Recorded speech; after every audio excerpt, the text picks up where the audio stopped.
We apologize for the inconvenience, but the reference task is currently okay. Okay.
I am forever 20 summers young.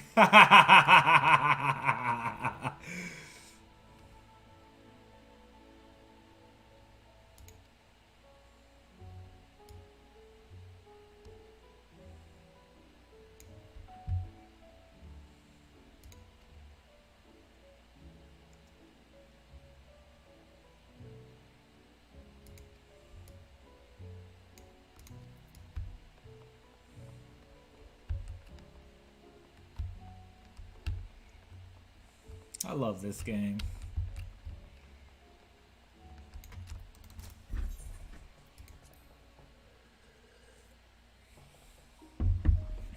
In the years which followed the founding of Sharlayan, a civic policy and other matters of import were decided at the Ecclesia, a public forum at which every citizen was eligible to speak.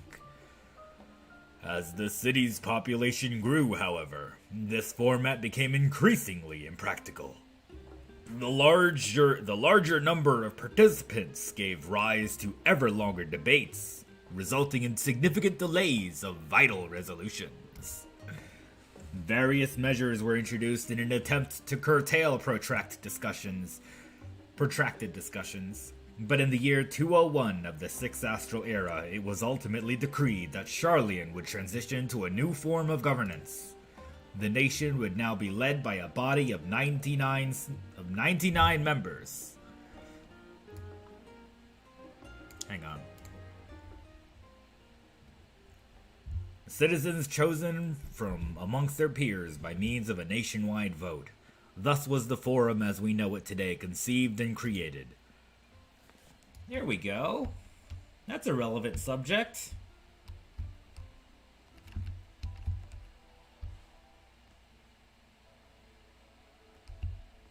Let's find the next one.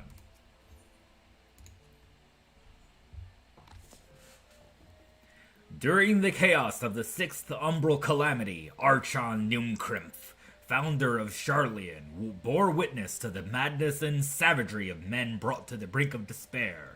Upon raising a settlement on an island in the northern Empty, he instructed his people thus: renounce the ways of war and pursue enlightenment through knowledge and reason.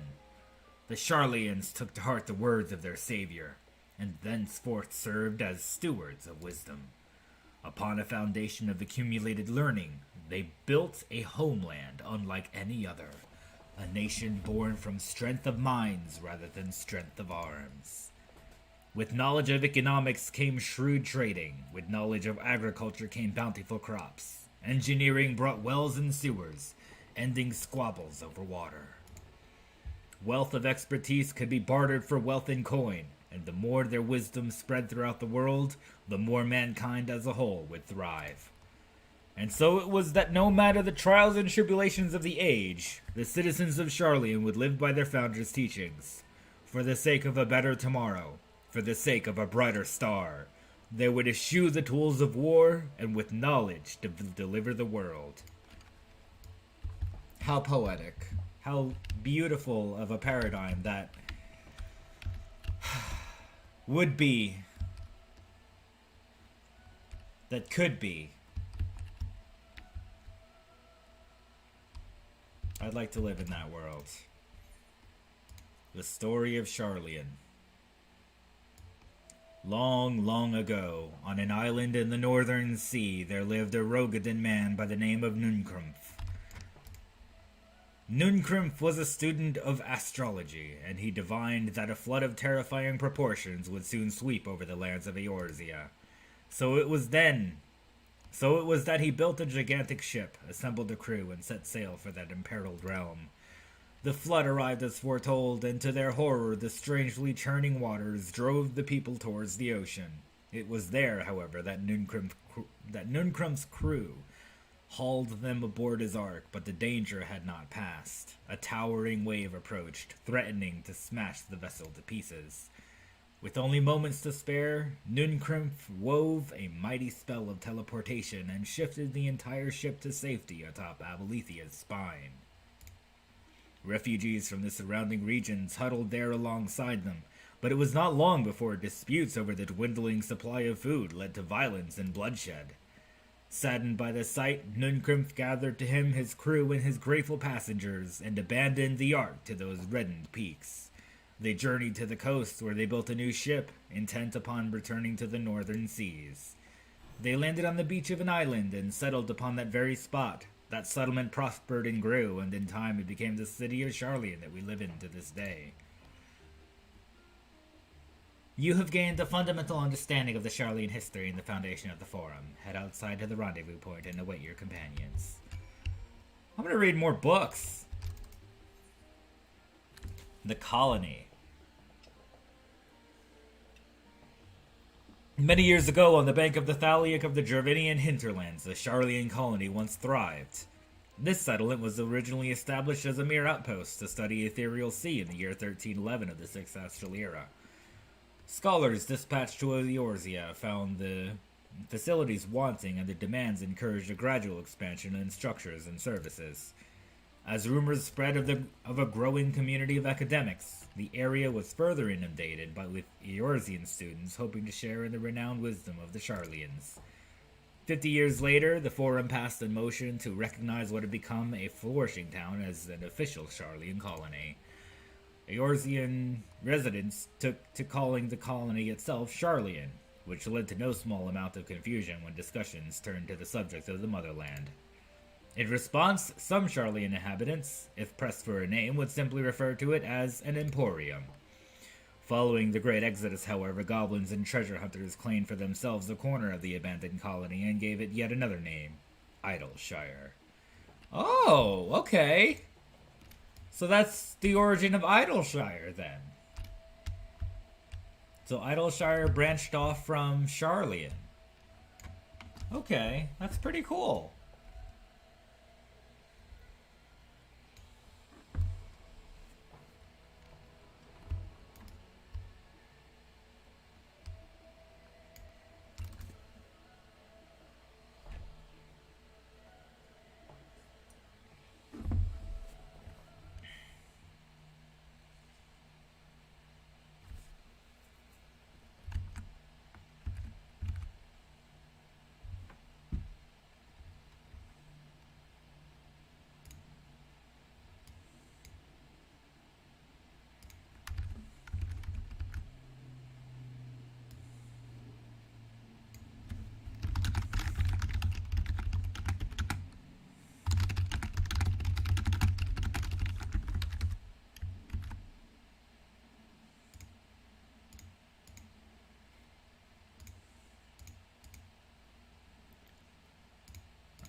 Let's see, where am I?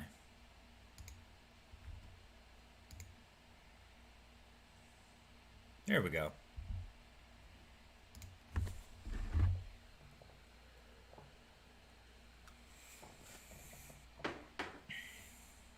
I wanted to make sure I'd borrowed at least a few promising volumes. Alphinaud and Krull should also be along shortly.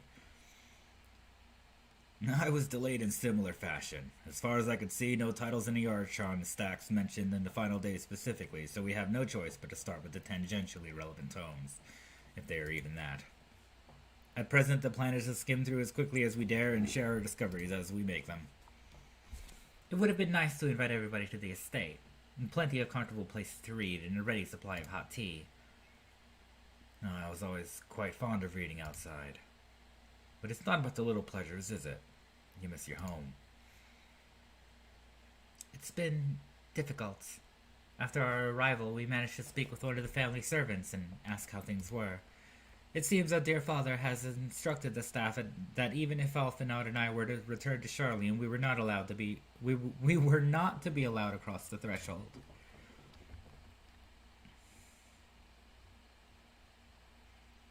A harsh measure indeed. I hope that our efforts to understand his position and that of the Forum will perhaps lead to a reconciliation. We'll mend this rift one day. I'm certain of it. And what of you, G'raha? Have you been to visit your family, or do they not live here in the city? Well, my situation is also somewhat complicated. I was raised in Sharlayan, yes, but I was born rather further away. In the southern reaches of Ilzabard, in fact. For generations, my people have dwelt in Corvos, the coastal region opposite of the island of Thavnair. The Allagans founded a city in a fertile land that by ship brought in the subjugated tribes of the Mikote to serve as laborers. Of course, the massive earthquakes of the Fourth Umbral Calamity brought an end to the Empire's reign, and when the Fifth Calamity froze the seas solid, many of the tribes still living in Corvos braved the journey back to Eorzea. My ancestors, however, chose to remain that they might prevent the remnants of Allagan technology from being misused. Isn't Corvos under Garlean rule? For the past 50 years, yes. Some semblance of local culture remains, as is the case for most imperial provinces, but Garlemald renamed the region Locus Amonis. When I was a boy, a nearby town came under jurisdiction of an illustrious imperial family, the nobles of House Darnus.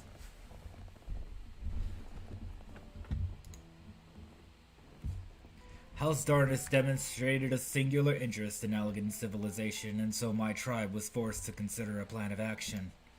For some time already, voices had been raised in favor of abandoning our ancient customs.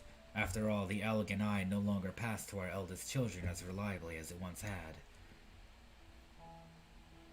Fear of discovery eventually tipped the scales, and the decision was made to bury our ties to the knowledge and traditions of Allag.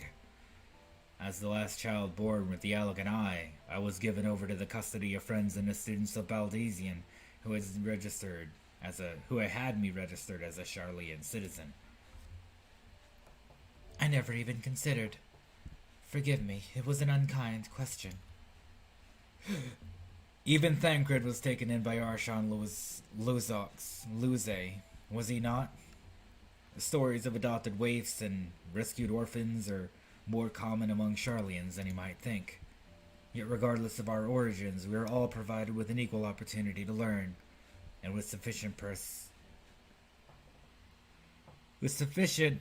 perspicacity, we outsiders can even learn the vaunted title of Archon.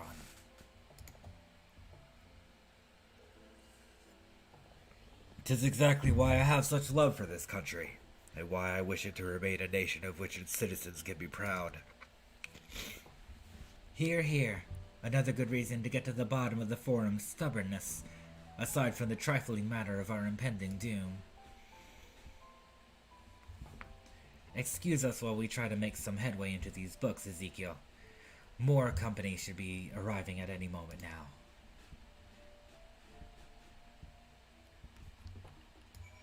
I can't believe I named my guy Ezekiel Atelier. Anyway,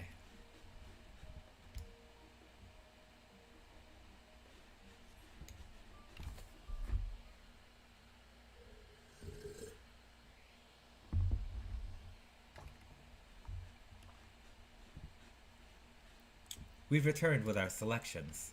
Although I must say the pickings were quite slim indeed, Mistress Kryl has already flicked through every history book devoted to disasters and more than a few which barely made mention of them. As such, we will be looking into research papers on the umbral calamities as well as articles written by oh my goodness, what a boring story arc. They're just reading a bunch of books. Perhaps their knowledge of the final days comes from an unexpected source. Quick, everybody, read as many books as you can while the apocalypse is among us. Speaking of which, might I ask you a few questions related to the final days? I'm the only one here who didn't witness the events of Amarant firsthand, and fear I may be overlooking critical details. Leave it to me.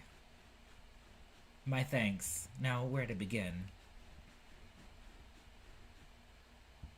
First things first. What kind of phenomena did the ancients encounter as the final days drew nigh? Primals of unrivaled power were summoned from the ether.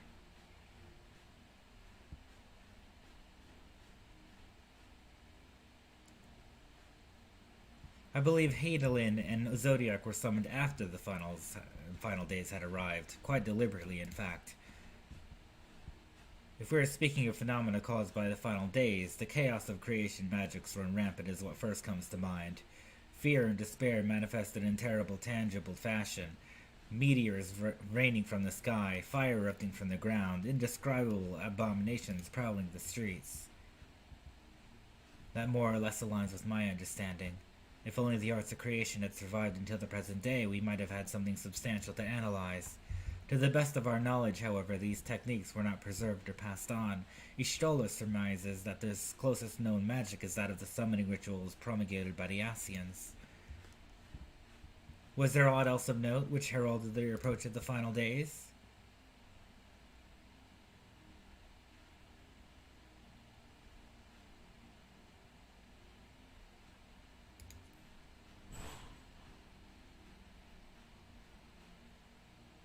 Ah, yes, the Amarotones spoke of it, didn't they? We never did hear the sound of ourselves, of course, thrust as we were into the midst of the madness. But it seems that each and every one of those catastrophes was preceded by this ominous noise. Eventually it resounded all across the star, and not even Amarant was spared. So the ground was crying out, you say? To be considered the harbinger of doom, it must have been quite distinctive, and probably quite loud. I'll have to speak with one of Normanon's mammoths, and ask after any books which make mention of such a sound. Last but not least, would you describe how the ancients sought to quell this unprecedented calamity? What definitive action did they take?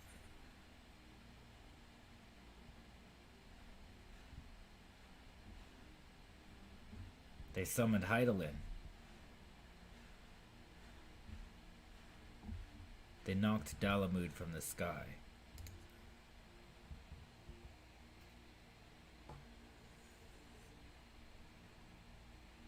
Surely you can't be serious. That was the 7th umbral calamity. Hardly an event of the distant past.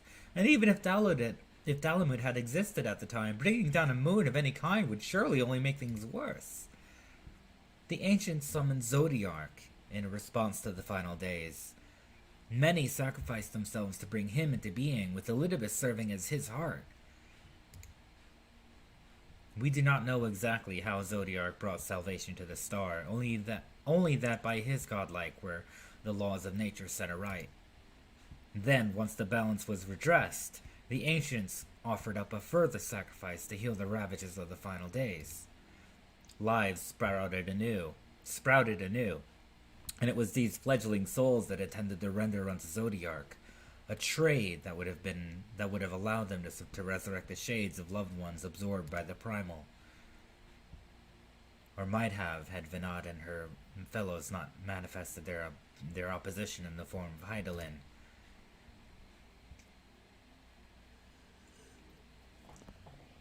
Thank you, both of you, for the detailed review. I feel much more confident now in my understanding of events. With all that freshly in mind, it does make me wonder what the Telophoroi truly mean when they speak of bringing back the final days. We've seen what they're doing with those towers of theirs. It's forcing people to summon primal as a kind of catalyst? Are they attempting to mirror the conditions caused by unstable creation magics? Or are they simply using the final days as a figure of speech? A convenient metaphor for the scale of destruction they plan to unleash. This is all just pointless conjecture at this stage. Let us return our attention to the forum, shall we? We should keep an eye out for Y'shtola.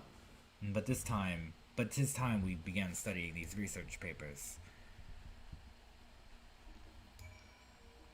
Alright. Let's move on to the next part here. Destination. Waiting. Alright. Oh, they're reading books. Seriously, the apocalypse is here and they're reading books.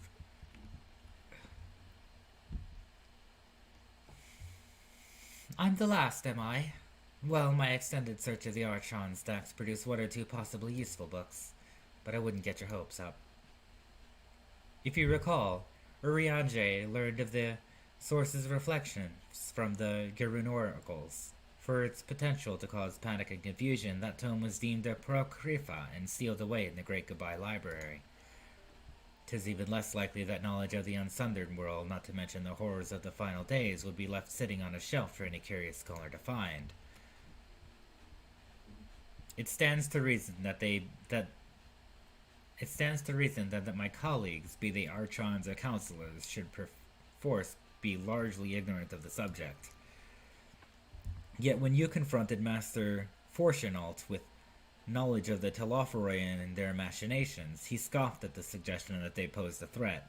He seemed adamant that the Forum would know if the final days were truly upon us, which only supports the conclusion that whatever privileged wisdom is guiding the Forum's behavior, it is being kept secret from the rest of the nation. So they know more than they are letting on. Not to mention that I excuse myself from reading duty. Whether they contain mention of the final days or no, these books could yet hold something of value. You weren't thinking of leaving, were you? There's plenty of work for everyone. Oh, you need me to read books? I mean, I could.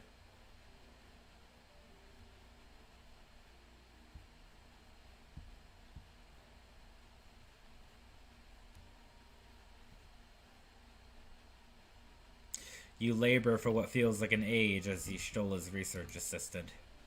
Oh, well, thanks for the time skip. I appreciate that. I found naught of interest so far. I think Y'shtola might be right about not getting our hopes up.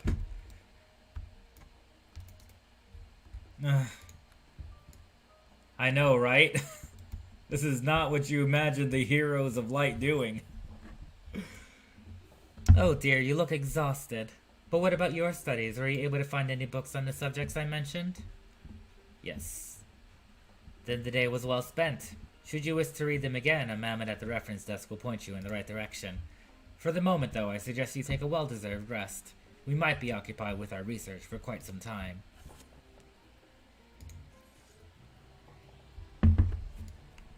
All right.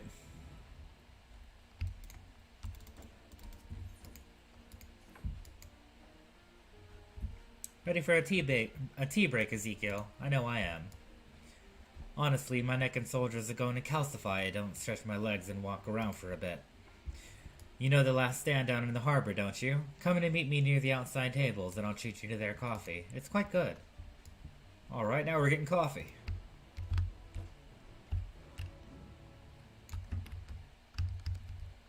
Mount unavailable in this location. Wow, okay.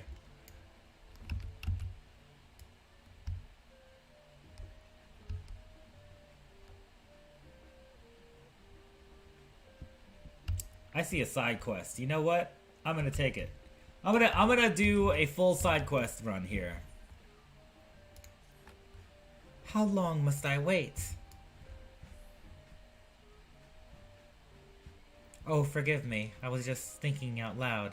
I had plans to meet my paramour, you see, but the time of our rendezvous was long past. As a member of the Forum, his work keeps him ever so busy, even more so than usual in recent days. Still, he promised he would put some time aside for me, for us. I don't suppose your wanderings will take you anywhere near Noomcrim's site today, will they? I need someone to check if he's there while I stay here, just in case. Sure. Thank you ever so much. My tardy sweetheart is an Ori man. Brown hair, serious mane. Should you happen to spot him, pray convey the state of my rapidly mounting impatience. Alright.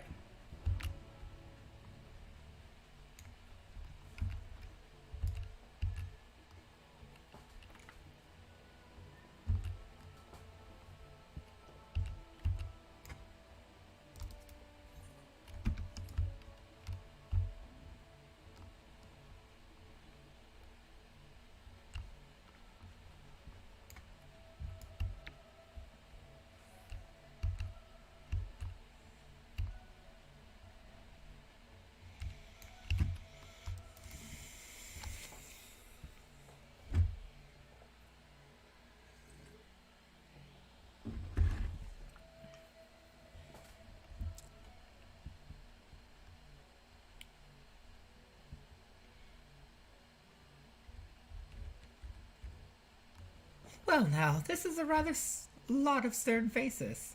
Are my library books overdue again?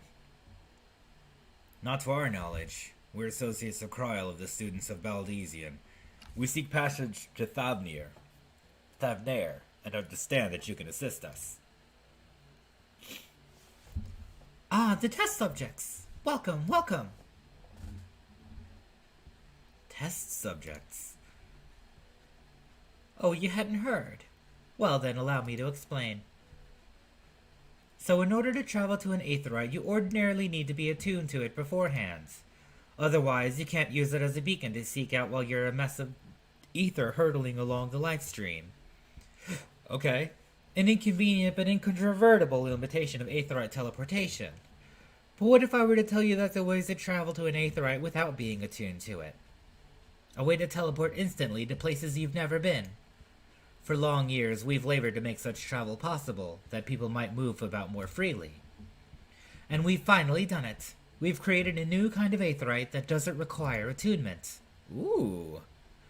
Truly, that changes everything. Well, my language may have been a bit misleading.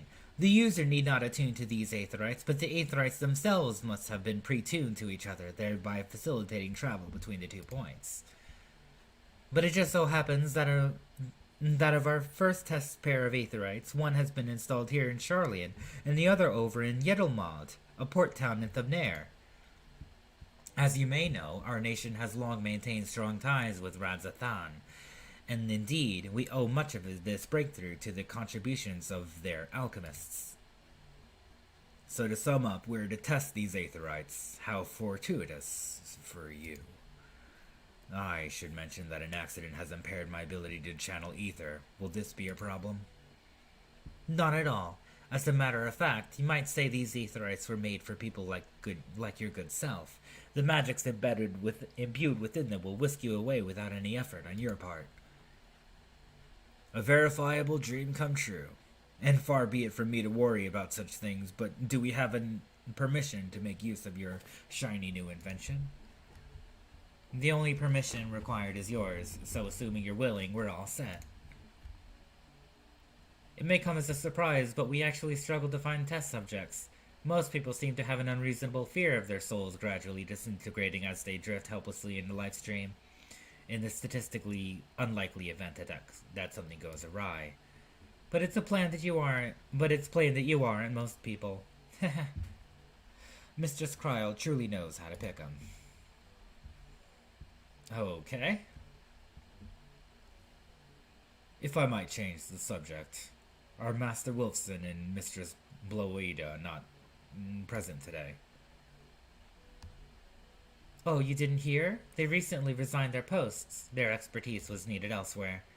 A large-scale project helmed by the Forum itself, as I understand, but I'm not privy to the details. I see. Any other questions? No? Then let's get going before you change your minds. Please see to your preparations and head outside to the Aetheryte Plaza. I'll be along shortly.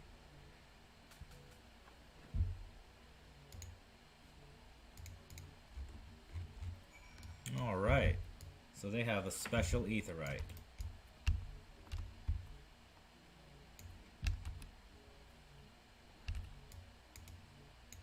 A very special Aetheryte. Look at that. It's a Gary. It's a Kokiri's Emerald. Well, I guess it's more like a Kokiri Sapphire. Yep, that's a Kokiri Sapphire right there.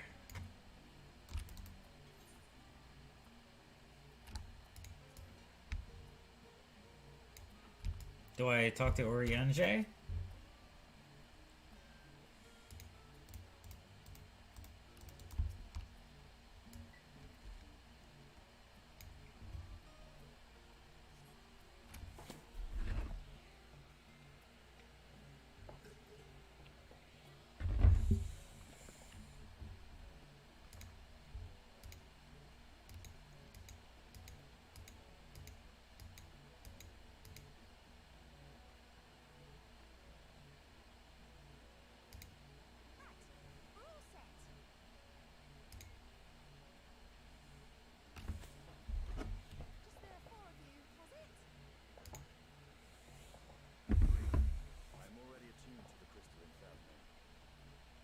Nice. You are? Oh. I would prefer more test subjects. Oh, well, never mind. If our three travelers could line up here, please. Oh, I love her voice actress. I love her voice actress. Let me get my whole head up here.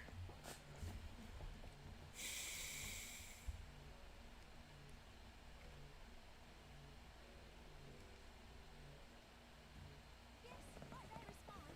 Take a deep breath. We'll soon have you soaring through the ether.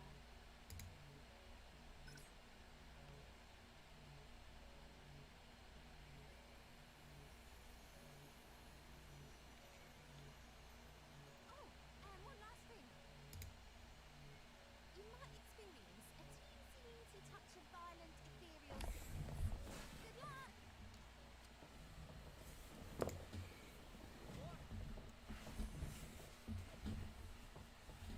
Uh-oh.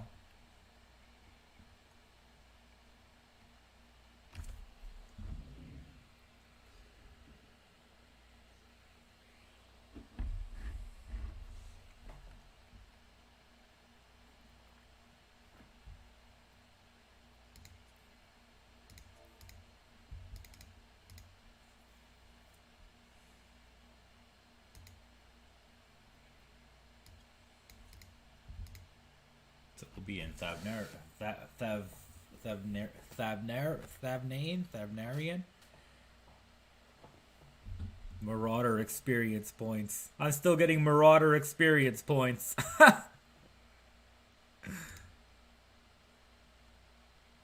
Those were the days.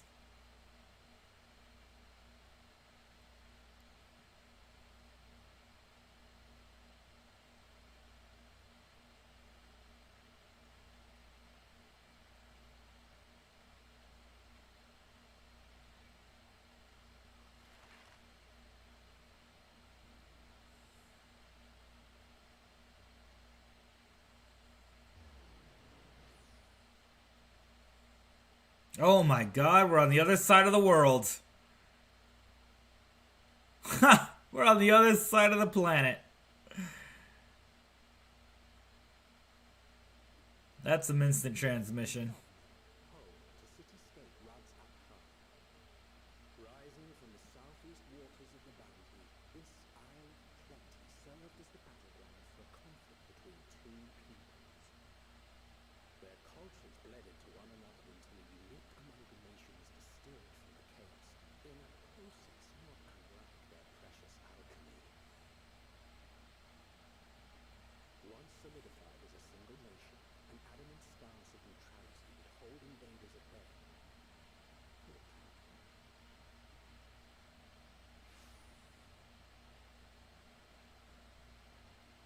Now across this vibrant isle creeps a fog of madness.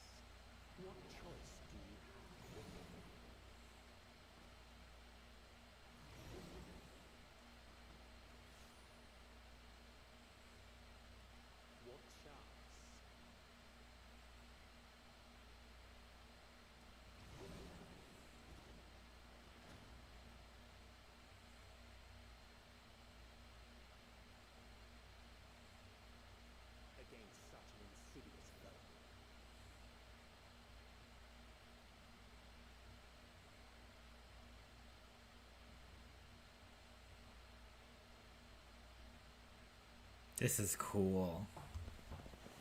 The storytelling's ramping up. They did very well with this.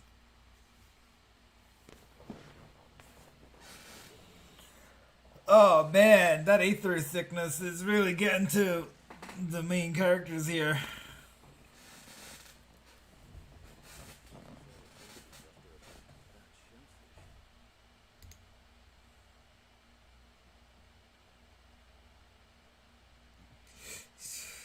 So that's the ether sickness.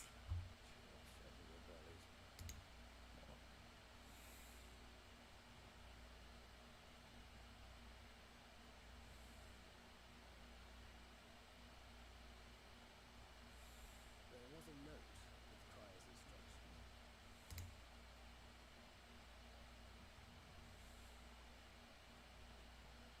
Don't let Estinian roam the markets alone. He's alarmingly bad with coin.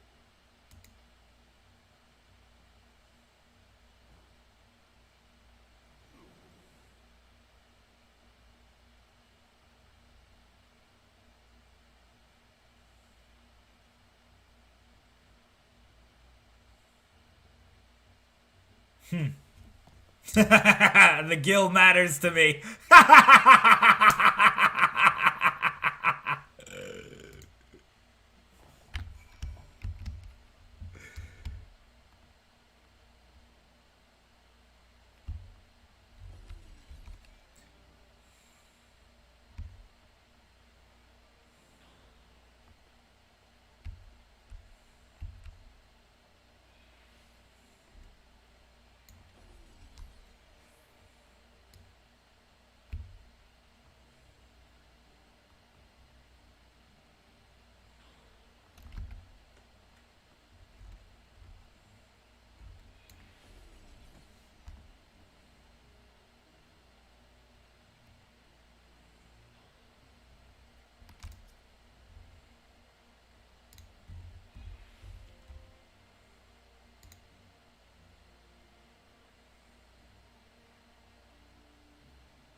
$19,000? No!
Okay, great. That was well executed, I suppose.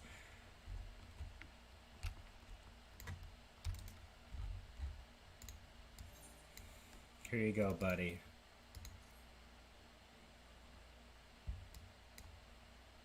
Praise be to the 12. My stomach doth loosen its death grip.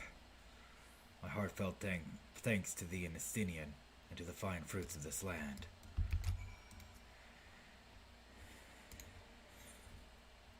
You spared us Tataru's wrath.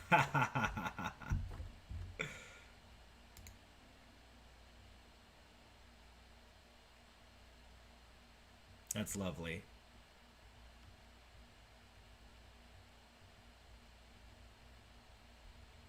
Right, I'm ready to get on with it. That lassie truly worked wonders. Back on your feet, I see. Thy hair. I have bound it. 'Tis the most I could do against this heat of against this heat short of shedding my armor. May I ask where you got the cord for it? A local vendor. The man said it's a Thavnarian weave, tough and not easily unraveled. And how much did it cost?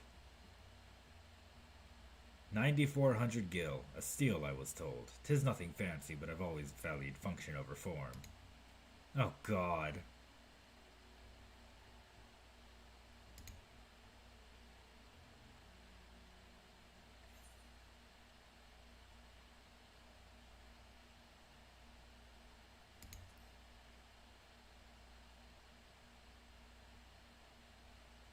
I am inclined to agree with thine assessment. It doth seem excessive. Unusually so. So these guys really like their gil. Claiming Thavnir as its dominion, the nation of Radzat Han, have long thrived as a hub of commerce. In the beginning, there were the Akasorda, a Mantanga tribe indigenous to this land. Over time, they came to be joined by other races, and through their intermingling, a culture rich and distinct did emerge. From alchemy to textiles, the products of Hanish culture have come to be celebrated and coveted to the world over. A development only aided by the nation's prime location as a waypoint betwixt east and west. All of this hath combined to make a trading power of Radzatan, yet such a status cannot be taken for granted. Nay, it must needs to be maintained through judicious governance and stringent regulation. Neither of which I see any evidence, given that merchants at a gateway town are free to fleece hapless travelers and tarnish the reputation of the nation at large. Just so, that opportunistic pricing is rampant doth suggest that oversight is much weakened, or mayhap that the people have fallen upon hard times. Whatever the truth may be, 'twould be prudent to ascertain the current state of affairs. Prudent and practical, aye. We've naught to lose by learning more. So, ere we seek out Kral's acquaintance, shall we see what information we can gather here in Yedlimad.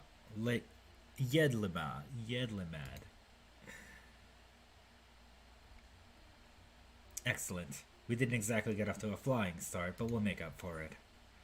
Alright.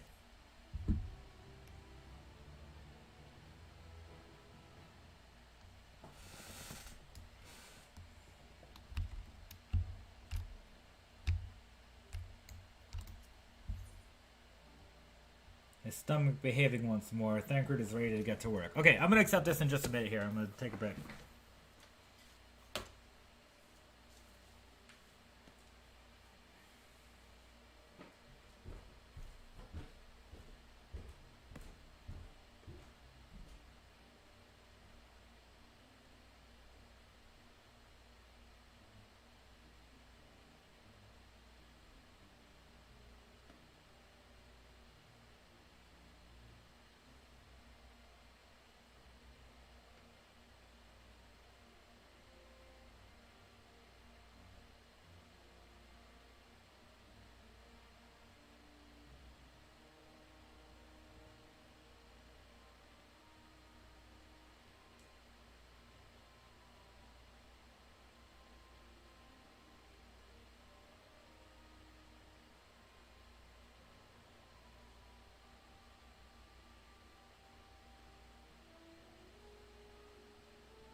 Alright.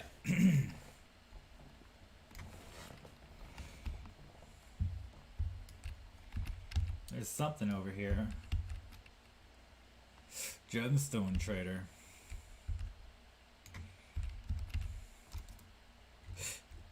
Welcome, traveler. That's right, we're open for business again. Can't sit wallowing when there's sales to be made, am I right? Got any bicolored gemstones?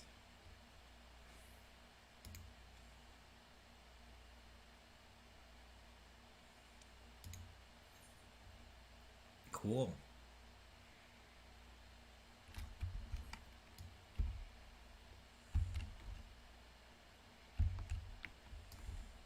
So this is like a port city.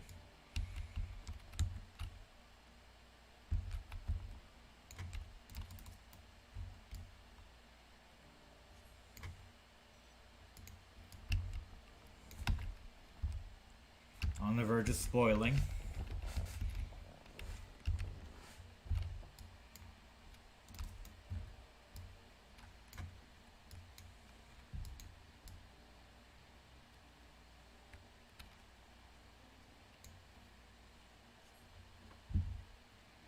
You spy boats moored off nearby isles with the silhouettes of larger seafaring vessels farther away. Compared to other ports you have visited in the past, there appears to be very little activity.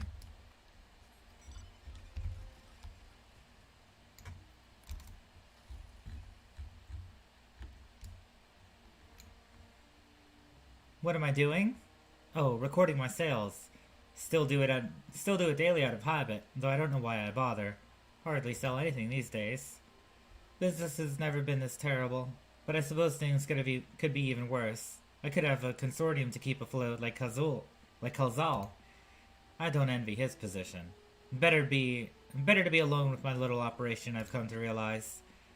You're a traveler by the looks of you. If you have a moment, perhaps you could pay Kalzal a visit. He'd be glad for tidings from abroad.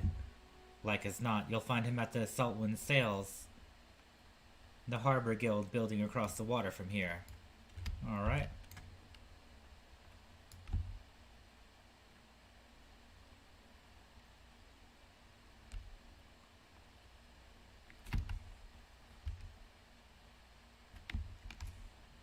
Oops.